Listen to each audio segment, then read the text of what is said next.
Dear student, welcome to our channel. आज हम देखेंगे गैसियस एक्सचेंज इन प्लांट्स के पौधों में गैसों का तबादला कैसे होता है। एज वी नो दैट, जैसे कि हम जानते हैं डियर स्टूडेंट्स, कि पौधे जो है ये लोअर ऑर्गेनिज्म है as compare to animals. Animal के पास एक प्रॉपर एक लाइंस के अंदर जो है सिस्टम पाया जाता है जिसमें गैसों का तबादला होता है एक तरतीब के साथ। एक अल्लाह ताला ने एक सिस्टम ऐसा रखा है which play a vital role in gaseous exchange. But हम जब देखते हैं गैसेस एक्सचेंज इन प्लांट्स, तो प्लांट्स में डिफरेंट पार्ट्स होते हैं प्लांट के, जो कि गैसेस एक्सचेंज में गैसों के तबादले में मदद कर रहे होते हैं। तो पहले देखते हैं कि पत्ता जो होता है, लीफ जो है, उसकी एपिडर्मिस में छोटे छोटे पोर्स होते हैं, उनको हम बोलते हैं स्टोमेटा। ये अगर हम देखें, मैंने एक डायग्राम ड्रॉ की है कि ये हमारे पास लीफ की एनाटॉमी है। इसमें देखें तो ये हमारे पास अपर वाली, जिसको हम बलाई एपिडर्मस भी कहते हैं, इंग्लिश में हम इसको बोलते हैं अपर एपिडर्मस। ये अपर एपिडर्मस है, ऊपर वाली प्रोटेक्टिव लेयर है। इसके ऊपर भी एक प्रोटेक्टिव लेयर होती है जिसको हम बोलते हैं क्यूटिकल। ये क्यूटिकल वाटर लॉस से सेव कर रही होती है, और इसी अपर एपिडर्मिस के नीचे आपको ये भी सेल नजर आ रहे हैं और ये वाले भी सेल नजर आ रहे हैं।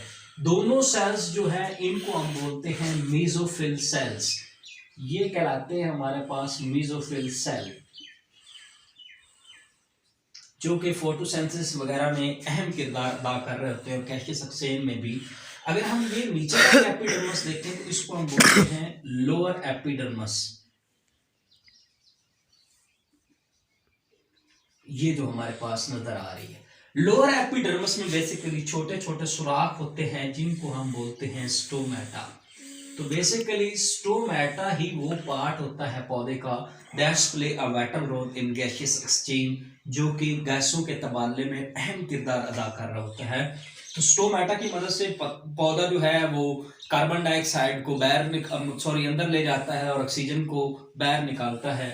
तो एक तो स्टोमेटा होता है जो कि गैसियस एक्सचेंज में हेल्पफुल होता है। दूसरा अगर हम देखें तो ये जो मेसोफिल सेल्स दो तरह के आप लोगों को नजर आ रहे हैं, एक स्पॉन्ज मेसोफिल होता है, एक पैलिसेड होता है।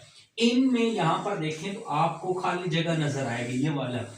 इन खाली जगहों को हम बोलते हैं एयर स्पेस।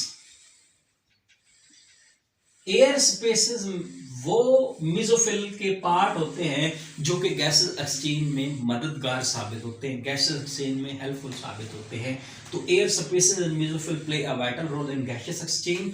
उसके बाद अगर हम देखें, स्टोमेटा को मैंने यहाँ पर एक ड्रॉ किया है। अगर मैं इसको नीचे ड्रॉ करता हूं तो बेसिकली ये स्टोमेटा जो है, इनको ऊपर से दो सेल्स होते हैं, उन्होंने घेरा होता है सुराख को, उनको हम बोलते हैं गार्ड सेल। इन गार्ड सेल्स ने स्टोमेटा को ऊपर से कवर किया होता है, और दरम्यान वाला जो सुराख होता है इसको हम क्या बोलते हैं, स्टोमेटा बोलते हैं। अगर आप लोगों ने बड़े दरख्त देखे हों जिनके ऊपर एक स्टेम देखें, स्टेम के ऊपर एक छाल सी होता है, कवर सा होता है, जिसको हम बार्क बोलते हैं। उस बार्क के अंदर छोटे छोटे पोर्स होते हैं, उनको हम बोलते हैं lenticels.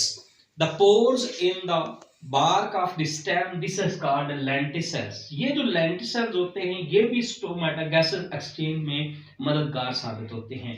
तो उसके बाद अगर हम देखें इक्वेटिक प्लांट्स जो होते हैं, इक्वेटिक वालों का थोड़ा सा मैकेनिज्म जो है वो थोड़ा सा और होता है। वो क्या करते हैं कि वाटर से डिजॉल्व ऑक्सीजन लेते हैं, और जो उनके अंदर कार्बन डाइऑक्साइड वगैरह खारिज होती है वो भी उसी में रिलीज कर देते हैं। अगर हम देखें ये जो गैसेस एक्सचेंज प्लांट में हो रही होती है, ड्यूरिंग डे टाइम थोड़ा सा प्रोसेस और तरह का होता है, और ड्यूरिंग नाइट टाइम प्रोसेस जो है वो थोड़ा सा और होता है। अगर हम ड्यूरिंग डे टाइम देखें, डे टाइम की हम बात करें तो उस वक्त दोनों प्रोसेस पौधों के अंदर हो रहे होते हैं। कौन कौन सा? एक फोटोसिंथेसिस। ये फोटोसिंथेसिस जब होती है तो इसके लिए हमें पता है कार्बन डाइऑक्साइड जरूरत होती है फोटोसिंथेसिस की। लेकिन जब फोटोसिंथेसिस हो रही होती है तो बाई प्रोडक्ट के तौर पर फोटोसिंथेसिस में ऑक्सीजन बन रही होती है। सिमिलरली साथ ही रेस्पिरेशन भी हो रही होती है। ये जो रेस्पिरेशन होती है इसके नतीजे में हमें कार्बन डाइऑक्साइड और वाटर मिलता है। ये जो कार्बन डाइऑक्साइड बन रही है रेस्पिरेशन में, ये जरूरत किसकी है? फोटोसिंथेसिस की। तो ये कार्बन डाइऑक्साइड बाहर माहौल में नहीं पौधा खारिज करता, बल्कि किस में इस्तेमाल कर देता है?